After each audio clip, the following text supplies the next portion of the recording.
Hello vegan adventurers, welcome to another vlog from Ushuaia, Argentina. So today is our last hike in Ushuaia and we're gonna be hiking to Laguna Turquesa and Laguna Esmeralda. So there are no buses going here, so we had to take a van again, which cost around $8 per person, return ticket.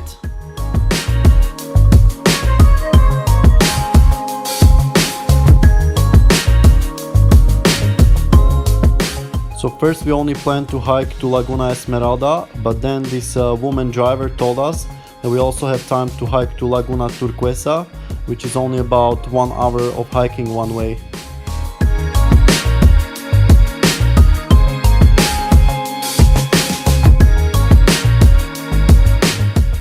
So Laguna Esmeralda is probably the second most popular destination for hikers in Ushuaia, apart from the Tierra del Fuego National Park. So we are traveling here in a van with other people. So after about an hour of driving, we got dropped off on the main road, and the path to Laguna Turquesa starts here, which will take about 1 hour. And here it says you cannot make a fire here, only cook on the camp stove. So let's start hiking.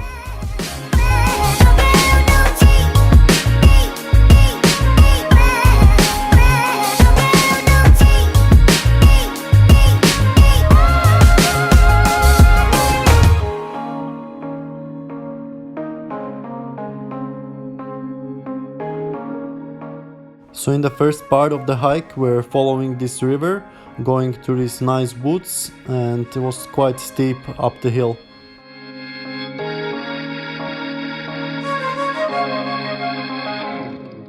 So here we almost caught up with the Israeli group, and they're also going to both lagoons. The Israeli guys about veganism, and they said they confirmed that it's growing there. So must be there's a lot of vegan restaurants there.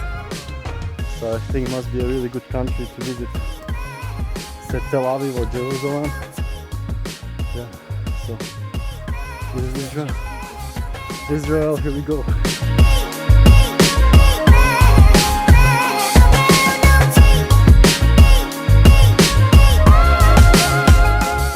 So after about half an hour of hiking to the forest, we got out to this open area with nice views of the surrounding mountains. And the only problem was that the path was quite wet and muddy here.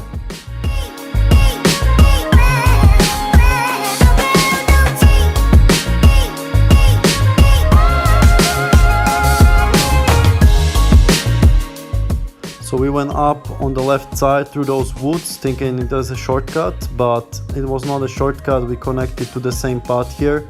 So if you're going up, you're gonna just get wet and muddy if you go that way. And here we can already see the Laguna Esmeralda on the other side. So hopefully we're gonna have time to make it there today also.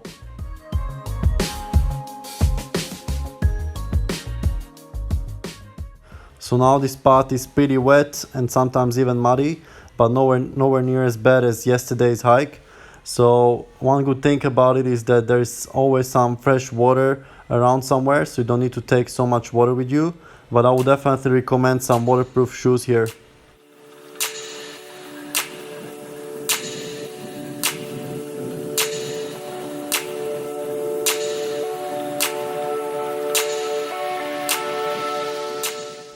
So there are two big hills you can see. First one is called Cerro Domo Blanco, with lots of snow staying up here even during summer. And the other one is called Cerro Bonete, which is right above the Laguna Esmeralda.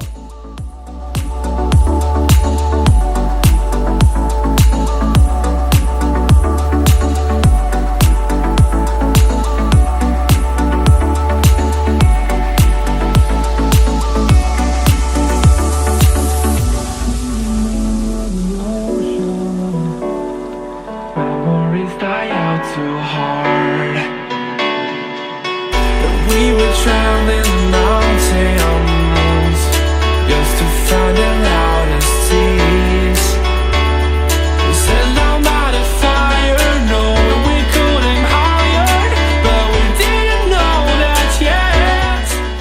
So we just ascended on this little hill from this valley. We're following this river, and the actual path keeps going, following the river until the Laguna Turquesa. But we decided to come up on this little viewpoint to take some pictures and then descend down to the lagoon. 'Cause I am happy on this island, wanna be my fondland. I don't ever want to leave, I'm in a tropic club. And here you can see surrounding hills around Laguna Turquesa. And again, we don't see any paths on Maps.me up there, but you can probably scramble up there yourself and make a loop around the lagoon.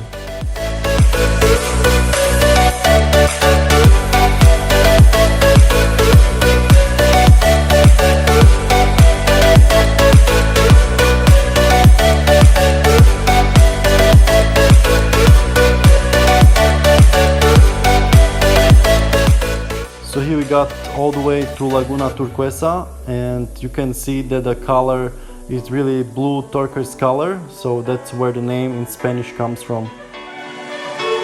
I remember the ocean, memories die out too hard. But we were traveling the mountains just to find the loudest seas. We set down by the fire, knowing we could aim higher, but we didn't know that yet. So the water in the lagoon is really cold, and if we had more time I would probably refresh here, but we had to make it to Laguna Esmeralda as well. Cause I've been laying under palm trees waiting for the summer, knowing there's nowhere to go. Cause I am happy on this island, wanna be my fondland. I don't ever want to leave, I'm in a tropic club.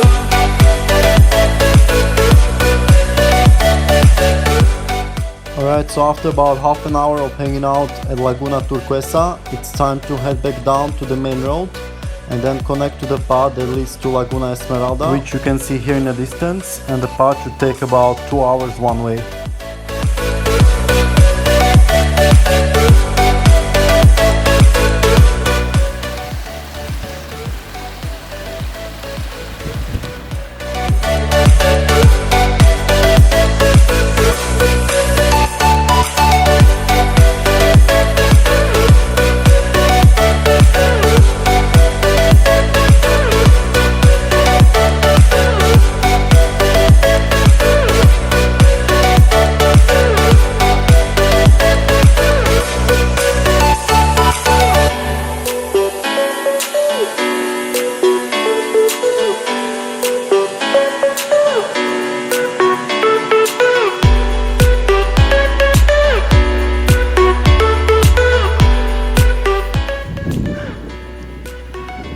Almost entering the woods, and it was a mistake last time we went through the woods.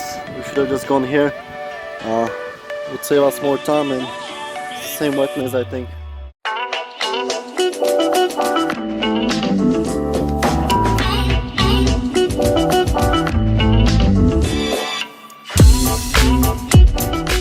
So it's always great to take advantage of this fresh water from these streams, because it's natural source of B12, and it's also clean from any harmful bacteria, which is not the case in many parts of the world.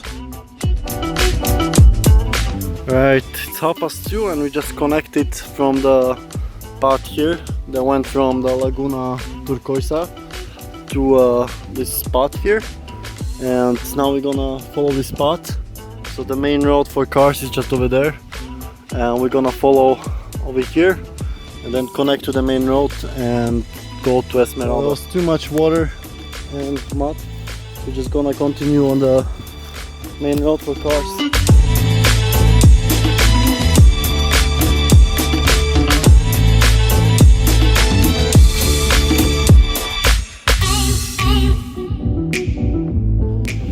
Precaución, curva cerrada.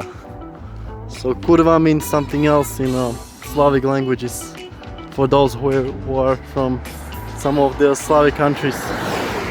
Alright, so after about 10-15 minutes of walking on the main road, we got to the beginning of the trail to Laguna Esmeralda, which would take about 2 hours one way, and it's 4.8 kilometers away with 160 meters of elevation. So here's some information about invasion beavers. So I think the only invasive species here are humans, and I haven't seen one beaver here or any distractions from them. Alright, so here we're starting the hike at around 2:45, and the path keeps going some way around, and the shorter way was closed for some reason. So here we go.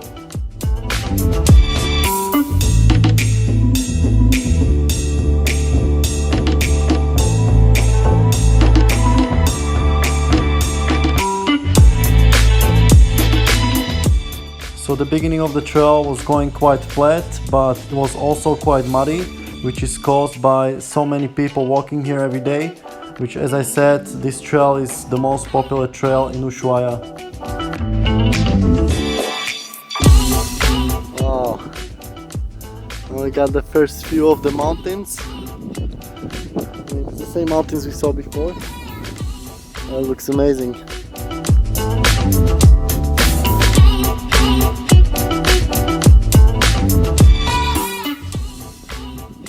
Now we're gonna have a lunch over here. Seems like a good place to sit. And we have a sunshine. So it's around 3:20 right now, and I'm having baked potatoes again, same like yesterday. And Sanya has the soy burgers, right? No, it's lentil burger. Oh, lentil that she made. It's good.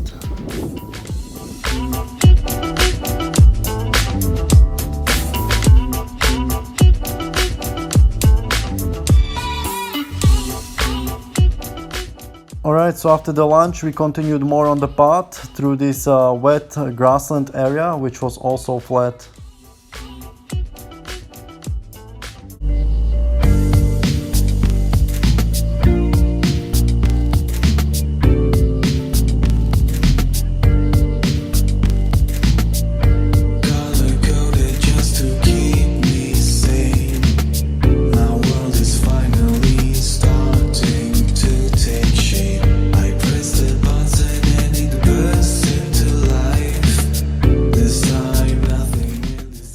You can see what kind of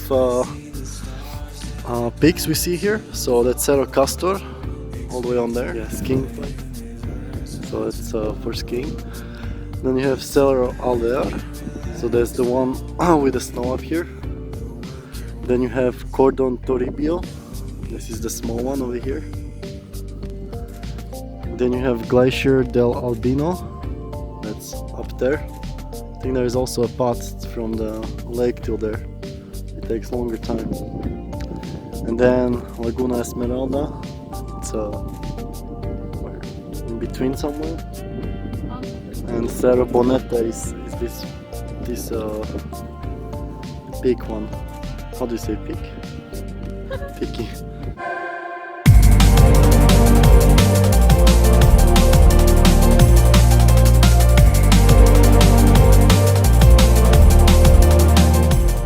So after crossing through the grasslands, we connected to this river that's coming from Laguna Esmeralda, and you can notice the bright blue turquoise color. So it's even more turquoise than the Laguna Turquesa, and the reason for this color is different minerals in the water. They're coloring it this way.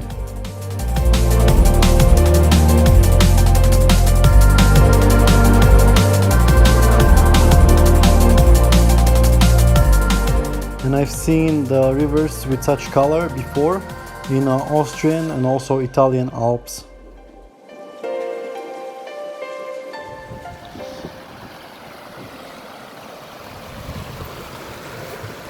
And here we came to this lake that was formed because the beavers built a dam here. So you can see all those branches, that's from beavers.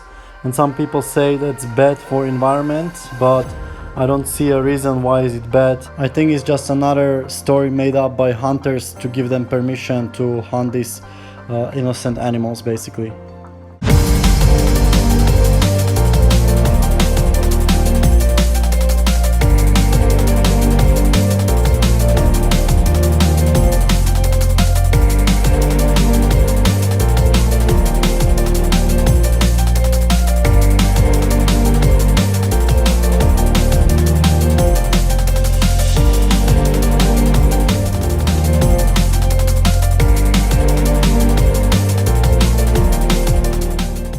after the lake, the path kept going through the forest, and it was made quite good with these wooden patches on it, so it's not muddy.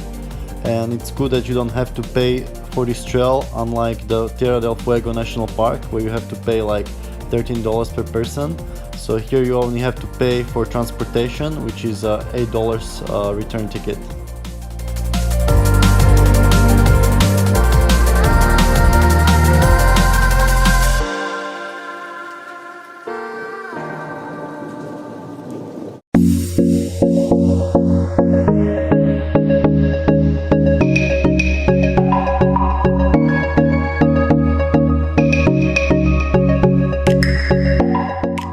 So soon we started going more up with more elevation gain, and we didn't see so many people anymore, so I guess the most people who come to Laguna Esmeralda do it in the morning.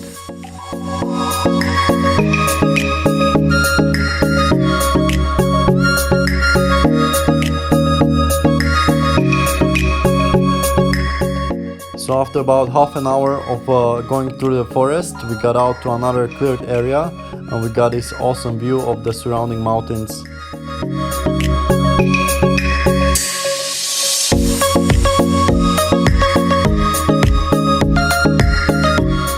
And each cleared up area we're going through was actually like a wetland, and when many people walk through it, it becomes muddy like this and makes your progress so much slower. So I don't know why they didn't build those wooden paths here. It would be much more useful than down there.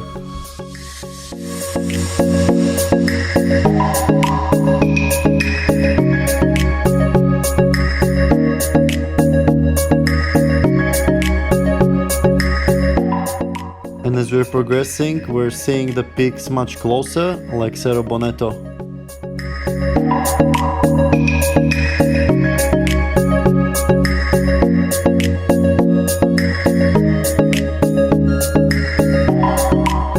So here we caught up with some more people on the way up, and they don't seem to be hurrying up like we are, because they probably have a car parked down there, and the sunset is not until 9:30, so they have plenty of time. But we have to make it for the van that should pick us up at 7 p.m.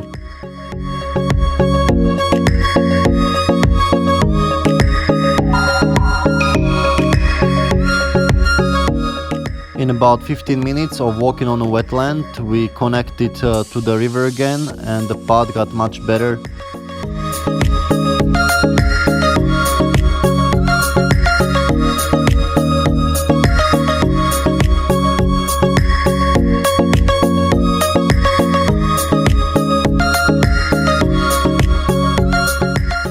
So this hike was on Tuesday evening, and you can still see we met quite many people, and imagine how many more people there must be on a nice sunny weekend day.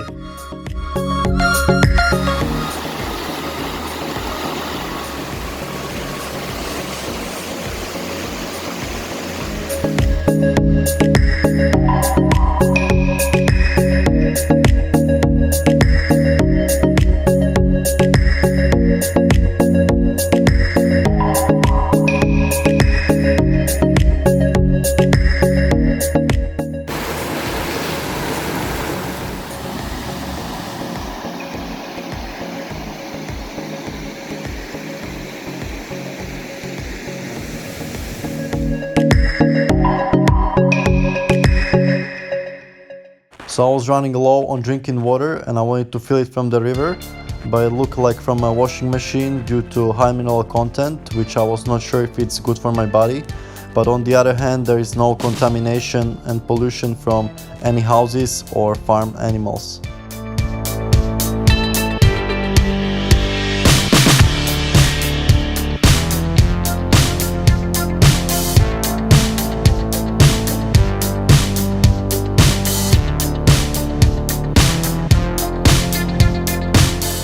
So I see on the map that we're getting closer to the lagoon. We should be just behind those rocks over there. So we should be there in about 10 minutes.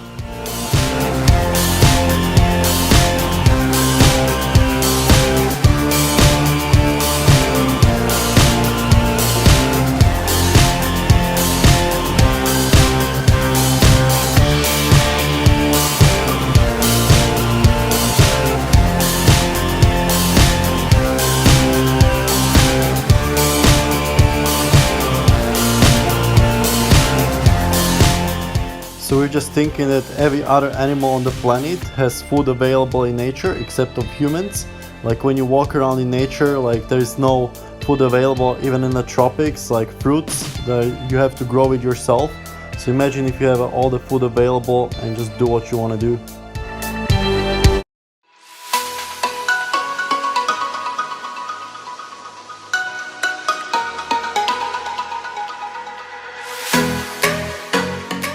So it's about 5:30 and we finally arrived to Laguna Esmeralda. So it took us maybe an hour and a half from the beginning of the trail to get here.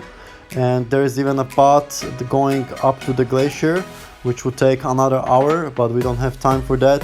But maybe we have some time left to walk around the lagoon a little bit, and maybe we can even get all around it.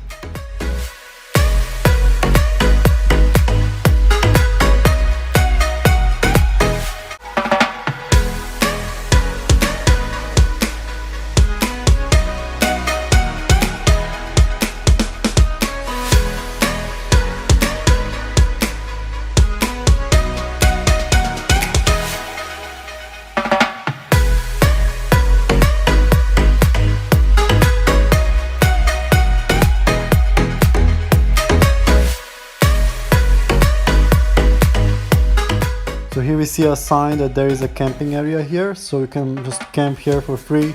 You have a fresh water here. And the next day you could come back to the main road another way that we see on the map, so you can make like a loop here.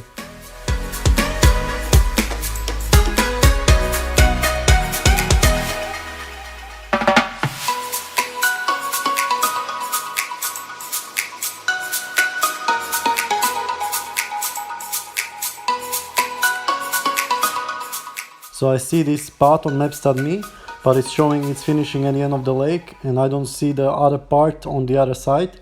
So hopefully we can connect there. And I know some people also connect with this spot to the glacier.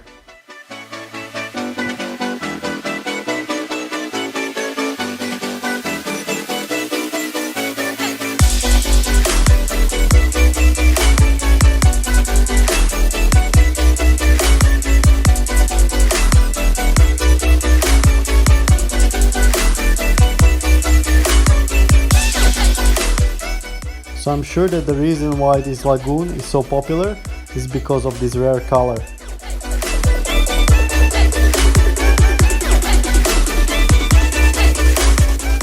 And here we see another beaver dam, but if beavers were so invasive, how come we haven't seen any so far?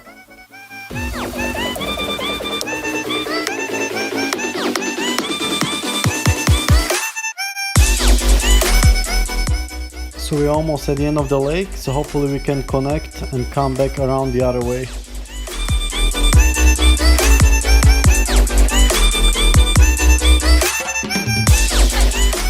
So here we got till the end of the lake and we wanted to go around, but the problem was that there was a river in between, so we couldn't really cross here. So we tried to go a little bit more further, and then we met one woman who told us that there is no really any crossing further. So we returned back and then we were thinking whether we should cross the river or not. So Sanya decided she didn't want to cross, but I really wanted to experience another adventure and go around the other way. So I decided to jump over and then we would meet on the other side. Okay, just jumped over that river, was flowing through, and now I'm gonna keep going around this way and connect with Sanya on the other side.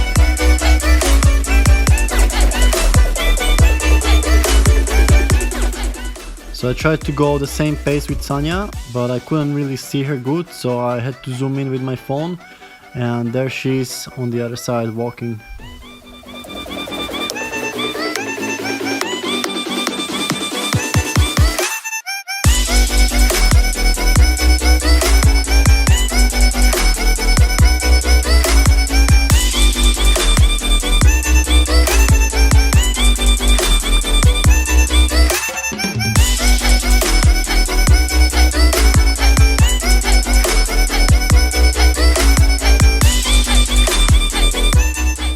So it's interesting how bad the human eyesight really is. So I can't see Sanya with my bare eyesight, only when I zoom in with the phone. So imagine how many more animals there are in the distance that you just can't see.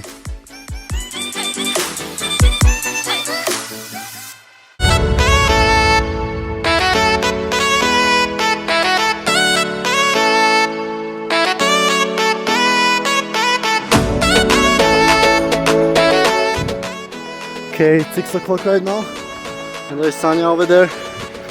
So we just made it here, both just on time. And I'm curious how I'm gonna get to the other side here. Wow, look at that.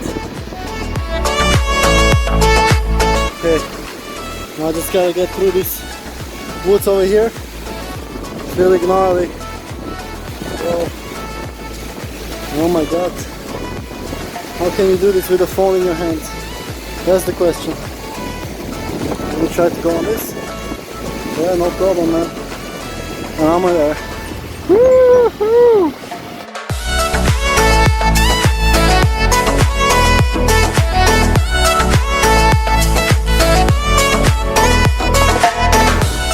Ah, no coluco, coluco. Ah.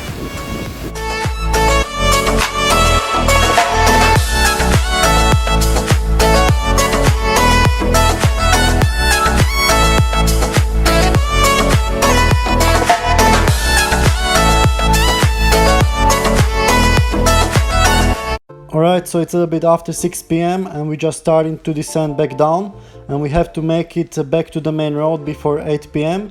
and that's when the van should pick us up.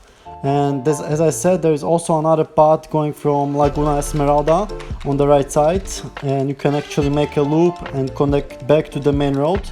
But I don't really know if it still exists because I haven't seen it up there. So you have to double check if you plan this route and maybe ask some people, because some paths there on Maps.me don't exist anymore.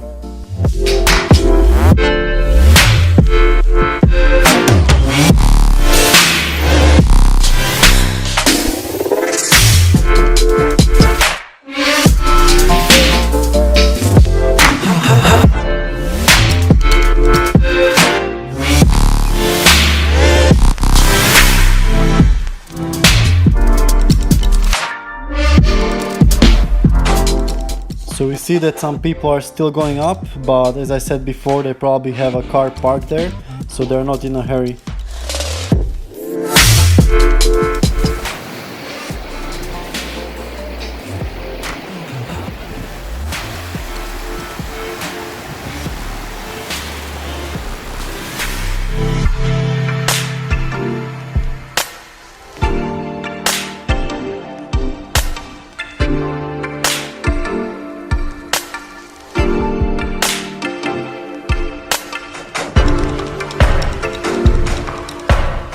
So I see the mountains are getting foggy now and it's starting to rain a little bit, so you have to be prepared for bad weather in Patagonia any day. And here you can see a difference between normal colored river coming from the left and the color of the river that's coming from Laguna Esmeralda.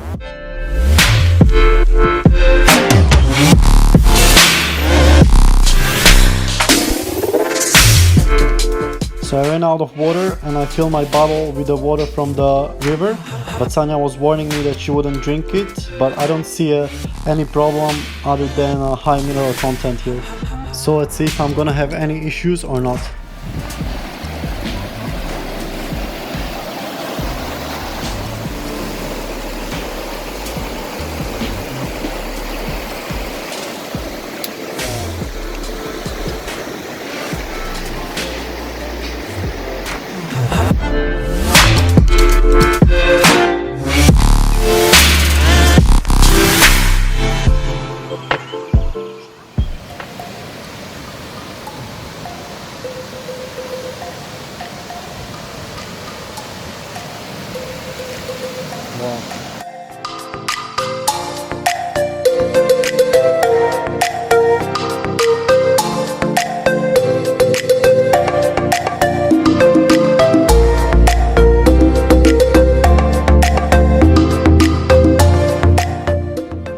Now we got again to the part where it's more muddy and wet. So there are lots of different routes you can go, and I chose this one. Still not completely dry, but I think it's a big shortcut as well. Sanya has to go all the way around there, and we just cut it through here.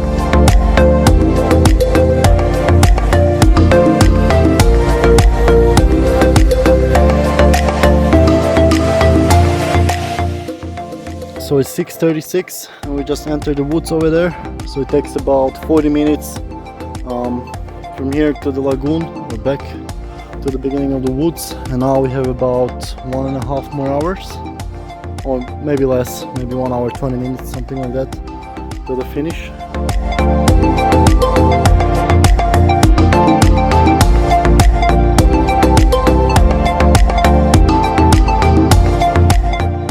So we are back down at the beaver dam, and you can see the spot that we are walking on now would be all muddy and wet, but they built this wooden path here. So I don't think it's that difficult to build it. You just cut the woods in half and put it like that, and it keeps the path totally dry. So they should do the same up there.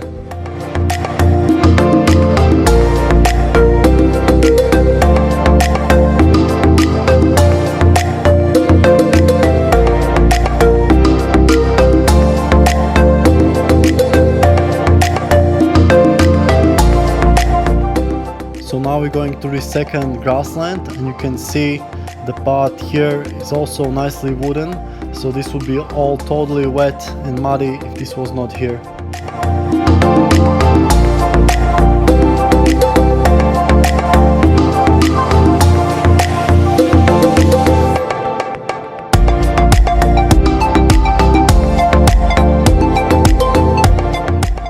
So the way down was going very quickly. We are already at the place when we had lunch. And there's still some amazing views here. This is one of the best views here. You can see the other hill, the Domo Blanco as well. And we have about half an hour till the end.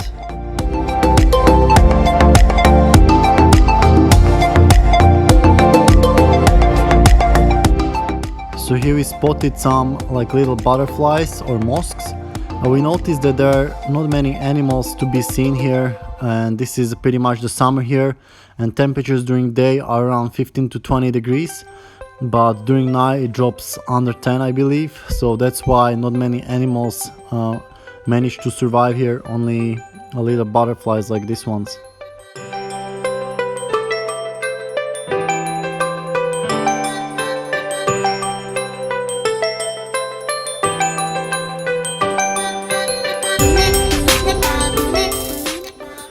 Okay, it's 7:32 and so it's the beginning of the trail. Al Sendero Laguna Esmeralda Trail. This trail has a low impact and a safe design. It runs across the Carvajal Tierra Major Valley and turns uphill on the Alvear Mountains to Laguna Esmeralda within the Tierra Major Natural and Tourist Reserve. Since its creation in 1994, the reserve has been promoted for leisure and tourist purposes only. The itinerary crosses different environments, which are the result of glacial modeling, where forests and peatlands were formed. And in a few more minutes we finished the trail and got to the parking spot where the woman driver was already waiting for us with the van, and she was asking us about a French couple that was traveling with us before, and we actually saw them on the way up and they're already going down. So they must have been here before us a long time, so they maybe took some other transport back to Ushuaia.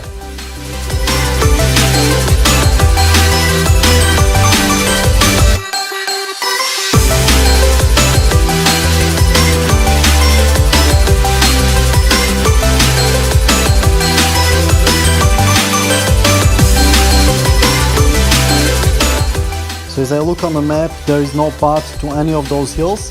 But there is a path that's connecting from the Laguna Esmeralda and going around those mountains to the valley, and then connecting to some other lagoons and back to the main road. So there will be a great multi-day hike and camping trip.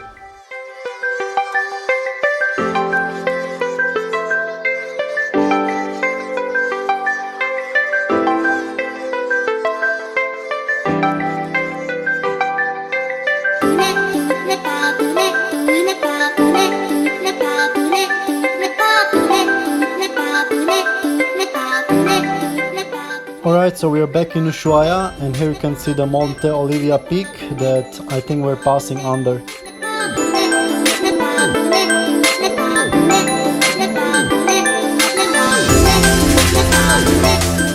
Alright guys, I hope you enjoy our last hike in Ushuaia, and tomorrow is our last day here before flying over to Calafate, where we're gonna go to the famous Glacier Moreno. So stay tuned for those videos. And for now, stay healthy and stay adventurous.